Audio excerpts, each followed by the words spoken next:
দাওয়া.tv দুনিয়া ও আখিরাতের কল্যাণে। রাসূল সাল্লাল্লাহু আলাইহি ওয়াসাল্লাম কিংবা সাহাবায়ে কেরামের যুগে মহামারী ছিল কিনা, সেক্ষেত্রে ইসলামের শিক্ষা কি? মাশাআল্লাহ, খুবই গুরুত্বপূর্ণ প্রশ্ন। রাসূলুল্লাহ সাল্লাল্লাহু আলাইহি ওয়াসাল্লামের যুগে মহামারী ছিল কিনা। আল্লাহ রাসূল সাল্লাল্লাহু আলাইহি ওয়াসাল্লাম তো এই পৃথিবীতে হায়াত পেয়েছিলেন মাত্র 63 বছর।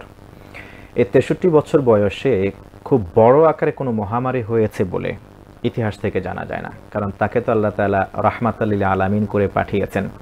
আল্লাহ রাসূল সাল্লাল্লাহু আলাইহি ওয়াসাল্লাম যতদিন জীবদ্দশায় ছিলেন, আল্লাহ তাআলা তো বলেই দিলেন, যতদিন আপনি থাকবেন ততদিন আমি আযাব দেব না, ধ্বংস করে দেব না। তবে ইতিহাস থেকে জানা যায়, কিছু কিছু হাদিস থেকে আমরা এটা বের করতে পারি যে আল্লাহ রাসূল সাল্লাল্লাহু আলাইহি ওয়াসাল্লামের যুগে কিছু এলাকা কেন্দ্রিক, ব্যক্তি কেন্দ্রিক অনেকে মহামারী পেয়েছিল, যেমন বা কোনো পশুকেও মহামারীতে আক্রান্ত করেছিল, এমনটা আমরা জানি। যে আল্লাহ রাসূল সাল্লাল্লাহু আলাইহি ওয়াসাল্লাম সাহাবীদেরকে বায়াত গ্রহণ করাচ্ছিলেন, সাহাবীরা বায়াত হচ্ছিলেন আল্লাহ রাসূল সাল্লাল্লাহু আলাইহি ওয়াসাল্লামের হাতে। বনি সাকিফ গোত্রের এক লোক আসছিলেন বায়াত করার জন্য, আল্লাহ রাসূল সাল্লাল্লাহু আলাইহি ওয়াসাল্লাম এর মধ্যে আরেকজন বার্তাবাহক পাঠিয়ে দিলেন যে ইন্না কাদ বায়ানাহু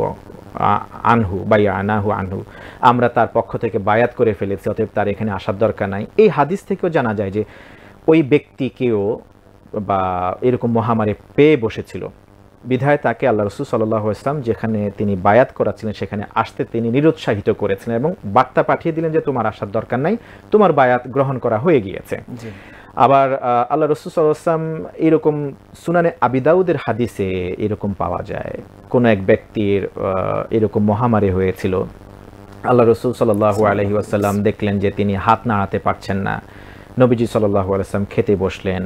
আল্লাহ রাসূল সাল্লাল্লাহু আলাইহি ওয়াসাল্লাম অন্য লোকেরা যেমনি যখন তার কাছে যাচ্ছিলেন, আল্লাহ রাসূল সাল্লাল্লাহু আলাইহি ওয়াসাল্লাম তার হাতটা ধরে নিজের প্লেটের মধ্যে রাখলেন, রাখার পরে সেখান থেকে খাবার নিলেন, খাবার নেওয়ার পরে আল্লাহ রাসূল সাল্লাল্লাহু আলাইহি ওয়াসাল্লাম নিজে তার হাত দিয়ে খাইয়ে দিলেন। আপনার কাছে একজন দর্শক রয়েছেন।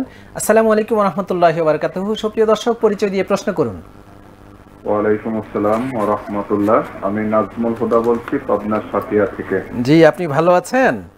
আলহামদুলিল্লাহ ভালো আছি, আপনি কেমন আছেন? আলহামদুলিল্লাহ, আপনি তো আমাদের নিয়মিত থাকেন আমাদের অনুষ্ঠানে, সেজন্য আপনাকে আজকে আবারও ধন্যবাদ জানাচ্ছি। জি, এবার প্রশ্ন করুন। আমার প্রশ্ন হচ্ছে, যদি আমি মুসাফির অবস্থায় থাকি তাহলে সেক্ষেত্রে তাহাজ্জুদের সালাত এবং অন্যান্য নফল সালাত আদায় করা যাবে কিনা? ধন্যবাদ, আপনি আমাদের সাথেই থাকুন, ইনশাআল্লাহ আমাদের শায়েখ আপনার প্রশ্নের জবাব দেবেন। জি শায়েখ, আপনি আলোচনা করছিলেন রাসূল সাল্লাল্লাহু আলাইহি ওয়াসাল্লামের যুগে মহামারী ছিল কিনা, জি সে সম্পর্কে। তো এটা হলো মানুষের ক্ষেত্রে আমরা বললাম যে আল্লাহ রাসূল সাল্লাল্লাহু আলাইহি ওয়াসাল্লাম নিজের প্লেট থেকে ওই সাহাবীকে, ওই ব্যক্তিকে, যাকে মহামারী ধরেছিল তাকে কিন্তু খাইয়ে দিয়েছিলেন, এটাও পাওয়া যায়। তার মানে হাত সংক্রান্ত দুইটা হাদিসে পাওয়া যায়, একটা আল্লাহ রাসূল ফেরত দিলেন, আসতে নিরুৎসাহিত করলেন, আরেকজনকে আল্লাহ রাসূল নিজেই খাইয়ে দিলেন। দ্বিতীয়ত আমরা জানি আল্লাহ রাসূল সাল্লাল্লাহু আলাইহি ওয়াসাল্লামের যুগে ওই যে ছোঁয়াচে কিনা এই বিষয় নিয়ে একটা গুরুত্বপূর্ণ হাদিস আছে, সেখানে বলা হয়েছে এক দল, একটা পাল উট বিচরণ করছিল, সেখানে একটার কারণে বাকিরা সবাই অসুস্থ হয়ে গেল। বেদুইন এসে আল্লাহ রাসূল সাল্লাল্লাহু আলাইহি ওয়াসাল্লামের কাছে অভিযোগ করলেন, ইয়া রাসূলুল্লাহ, প্রথমে আমার উটগুলি সবাই ভালো ছিল, এখন এই উটটা আসার পরে একটা একটা করে সবগুলাকে আক্রান্ত করে দিয়েছে, এই মহামারী হয়ে গিয়েছে। আল্লাহ রাসূল তখন বলেছিলেন, ফামান আদালিল আউয়াল, তাহলে প্রথমটাকে কে ছোঁয়াচে করে দিল, কে ছুঁয়ে দিল প্রথমটাকে, যদি ছোঁয়াচে রোগে থেকে থাকে। এখান থেকে বোঝা যায় ওই সময় একটা থেকে অন্য পশুগুলাকেও আক্রান্ত হয়েছে বলে কেউ বলে দাবি করছেন। তার মানে মূল কথা থেকে আমরা বুঝতে পারলাম আল্লাহ রাসূল সাল্লাল্লাহু আলাইহি ওয়াসাল্লামের যুগে যদিও মহামারী এরকম হয়ে থাকে, তবে সেটা বিশদ আকারে নয়। হ্যাঁ, আল্লাহ রাসূল সাল্লাল্লাহু আলাইহি ওয়াসাল্লামের ইন্তিকালের পরে বিশাল বিশাল মহামারী হয়েছিল, যেমন হিজরি 17 হিজরি শেষের দিকে, 18 হিজরি শুরুর দিকে খলিফা ওমর ইবনে খাত্তাব রাদিয়াল্লাহু তাআলা আনহুর শাসন আমলের সময়, ওই সময়ে